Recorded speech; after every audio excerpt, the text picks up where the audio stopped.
प्रधानमंत्री जी को उनके पावन जन्मदिन की हृदय से बधाई देते हुए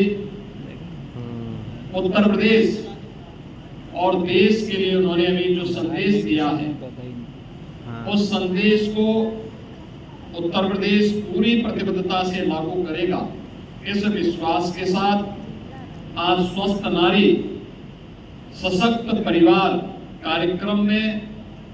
और उत्तर प्रदेश वासी से जुड़ने का आह्वान करता हूं। विशेष तौर पर आधी आबादी को इस अभियान के साथ जुड़ने का आह्वान करता हूं। हम सब जानते हैं कि 2014 में देश के प्रधानमंत्री बनने के बाद प्रधानमंत्री मोदी जी ने देशवासियों के सामने आगे बढ़ने के अनेक कार्यक्रम तय किए। नारी सशक्तिकरण की दिशा में उठाए गए कदमों को अगर हम देखते हैं तो बेटी बचाओ बेटी पढ़ाओ का कार्यक्रम हो, मातृवंदना का अभियान हो, या फिर देश की सर्वोच्च पंचायत, संसद और विधानसभाओं में महिलाओं के लिए 33% आरक्षण के लिए नारी शक्ति वंदन अधिनियम, ये सभी महिला सशक्तिकरण और मातृशक्ति के सम्मान से जुड़े हुए अभियान हैं, जिसे नया भारत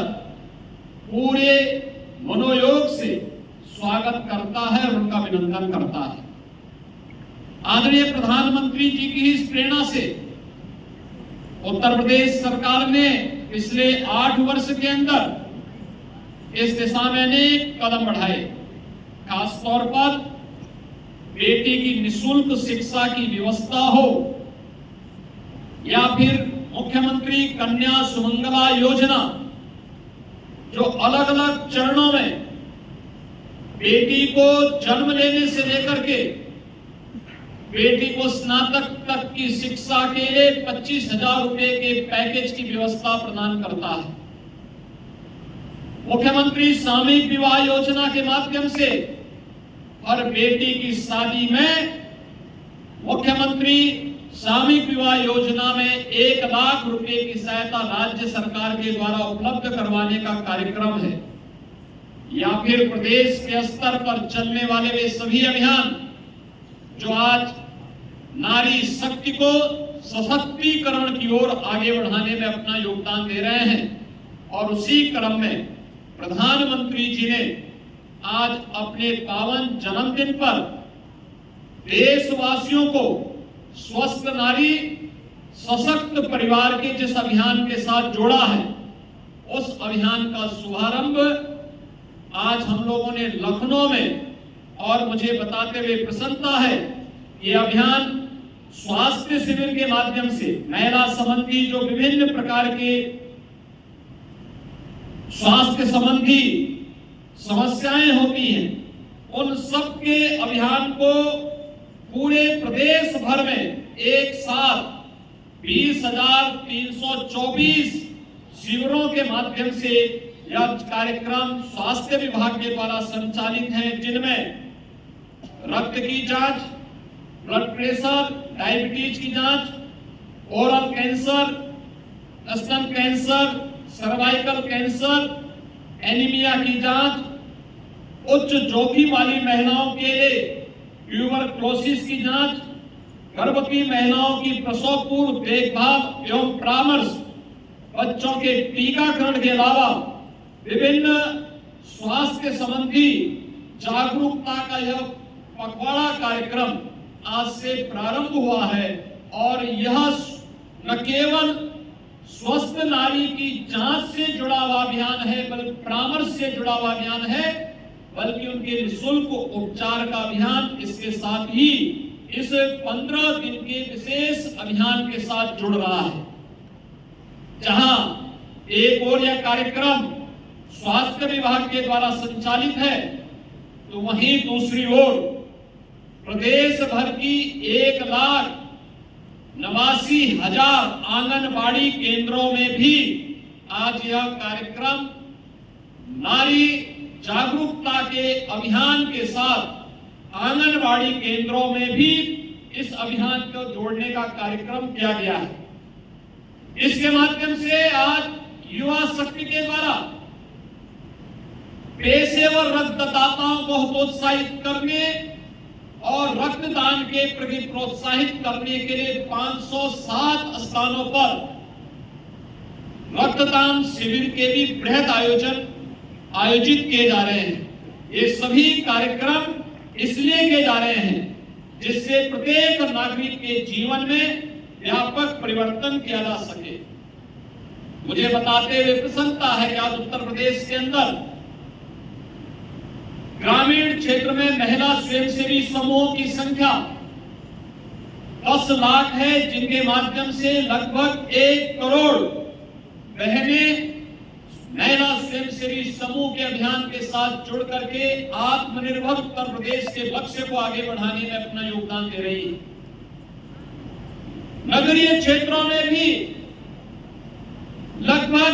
1 लाख महिला स्वयंसेवी समूह के माध्यम से 10 लाख महिलाएं इस कार्यक्रम के साथ जुड़ी हुई हैं,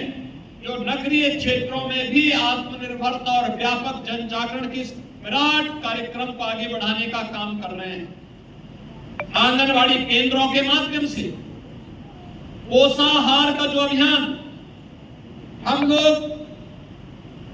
कुपोषित माता को या कुपोषित बच्चे के लिए उपलब्ध करवाते हैं, उस अभियान में THR प्लांट प्रदेश के अंदर 204 अब तक कार्य कर रहे हैं। और मुझे बताते हुए प्रसन्नता है कि इन THR प्लांट के माध्यम से महिला स्वयंसेवी समूहों के माध्यम से 60,000 बहनें 8,000 रुपये प्रति माह इसके माध्यम से पैसा भी कमाती हैं। आज हम लोगों ने NAFED से इसके बारे में चर्चा की है।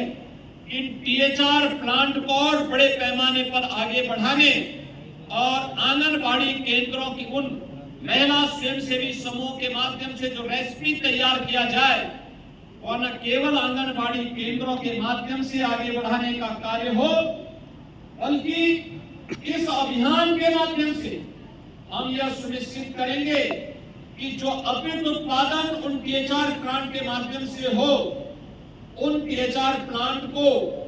उस अतिरिक्त प्रोडक्शन को NAFED अपने केंद्रों के माध्यम से बेचने का काम करेगा। इसके माध्यम से उन बहनों की अतिरिक्त आमदनी हो पाएगी, जिसको हम लोग अब तक ये मानते थे कि राज्य सरकार के सहयोग से आगे बढ़ पाएंगे। अब राज्य सरकार ही नहीं बल्कि भारत सरकार की संस्था NAFED भी उसमें सहभागी बनकर के बड़ी संख्या में, हजारों की संख्या में उन बहनों को आगे बढ़ाने, आत्मनिर्भरता के लक्ष्य को प्रदान करने में अपना योगदान दे पाएंगे। पिछले 11 वर्ष में प्रधानमंत्री मोदी जी के नेतृत्व में स्वास्थ्य के क्षेत्र में जो क्रांतिकारी परिवर्तन देखने को मिला वो हम सबके सामने। और मैं तो आज के दिन पर खासतौर पर चिकित्सा स्वास्थ्य विभाग को इस बात के लिए धन्यवाद दूंगा कि उन्होंने 41वां मेडिकल कॉलेज भी कल प्रारंभ कर दिया है पिछले 8 वर्ष के अंदर, और यह भी अमेठी के अंदर प्रारंभ। आप सोचो, अमेठी का नाम आप सुनते रहे हैं, लेकिन अमेठी में अपना मेडिकल कॉलेज पिछले 70 वर्षों में वे लोग नहीं बना पाए जिन्होंने 65 वर्षों तक देश में शासन किया। लेकिन प्रधानमंत्री मोदी जी के नेतृत्व में हम लोगों ने 8 वर्ष के अंदर ही अमेठी में भी मेडिकल कॉलेज दे दिया है। 50 सीट के साथ इस सत्र में उसमें प्रवेश प्रारंभ होंगे। मैं इसमें खासतौर पर महेंद्रेश्वर शरण सिंह जी को, जिन्होंने इस मेडिकल कॉलेज के निर्माण में स्वयं की प्रॉपर्टी भी उपलब्ध करवाने में योगदान दिया था, मैं इसके लिए उनको हृदय से विशेष रूप से उनको बधाई देता हूं। आप सोचो कि देश यानी उत्तर प्रदेश में जब से आधुनिक स्वास्थ्य की सुविधाएं प्रारंभ हुई होंगी, तब से लेकर के 2017 तक केवल 40 मेडिकल कॉलेज बने थे, प्राइवेट और सरकारी दोनों मिलाकर, और पिछले 8 वर्ष में 41 मेडिकल कॉलेज बन गए हैं और इनमें ज्यादातर सरकारी मेडिकल कॉलेज बने हैं, प्राइवेट कम सरकारी ज्यादा। क्योंकि सरकारी मेडिकल कॉलेज में हम लोग फ्री में उपचार की सुविधा दे पाते हैं, दवा भी उपलब्ध करवा पाते हैं, जांच की सुविधा भी उपलब्ध करवा पाते हैं, और ये सुविधा वहां पर विस्तार से उन्हें उपलब्ध कराया जाता है। महिला कल्याण और बाल विकास विभाग के माध्यम से भी जो कार्यक्रम चलाए गए हैं उसके परिणति हम सबके सामने आई, और उसमें खास तौर पर हम लोग जब नेशनल हेल्थ